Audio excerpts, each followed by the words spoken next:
রূপালী পর্দার ৬০-এর দশকের নায়িকাদের দেখলে এখনো যেন এক রাস মুগ্ধতা কাজ করে। অথচ সে সময় কিন্তু এখনকার মতো আধুনিক মেকআপ কিট ছিল না, বরং মেকআপ নিখুঁত করতে অনেক বেশি পরিশ্রম করতে হতো। তবু সে সময়কার মেকআপ লুক এখনকার মেকআপ থেকে অনেকটা আলাদা। আগের মেকআপে কেমন যেন একটা মায়া, একটা ভ্রম সৃষ্টি করে। সে কারণে কিনা সেই সব লুক নানান সময় কোনো না কোনোভাবে আবার ফিরে এসেছে। চলুন দেখে নিই ৯০ দশকের কোন কোন মেকআপ লুক এখনো তরুণ তরুণীরা নানাভাবে ফলো করছে।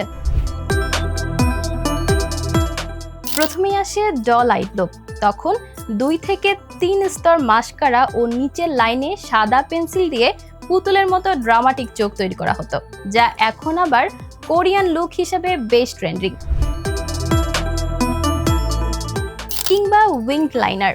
সোফিয়া লরেনের মতো তারকারা মোটা মোটা কালো লাইনারের নাটকীয় উইং তৈরি করতেন, যা আজও সমানভাবে জনপ্রিয়। তারপরে আসে কাট ক্রিস লাইনার। চোখের ভাঁজের ওপর চিকন কালো রেখা দিয়ে গভীর ও নাটকীয় শেড তৈরি করতেন শের ও ডায়হান ক্যারল, যা তখন বেশ জনপ্রিয়তা পায়। আরেকটা হচ্ছে চোখের পাতার রং। এখন যেমন তরুণীদের কাছে নুড মেকআপ বেশ জনপ্রিয়, তেমনি ৯০ দশকের তরুণীরা কালো, ধূসর, নীল সহ বাহারি শেডের চোখের সাজে আভিজাত্য আনতেন। সর্বশেষ যেটি না বললেই নয় তা হচ্ছে আইব্রো। ৯০ দশকের তারকারা বোল্ড করে আইব্রো করত, যা উঁচু আর্চযুক্ত ভ্রু চোখকে আরও নাটকীয় ও আকর্ষণীয় করে তুলত।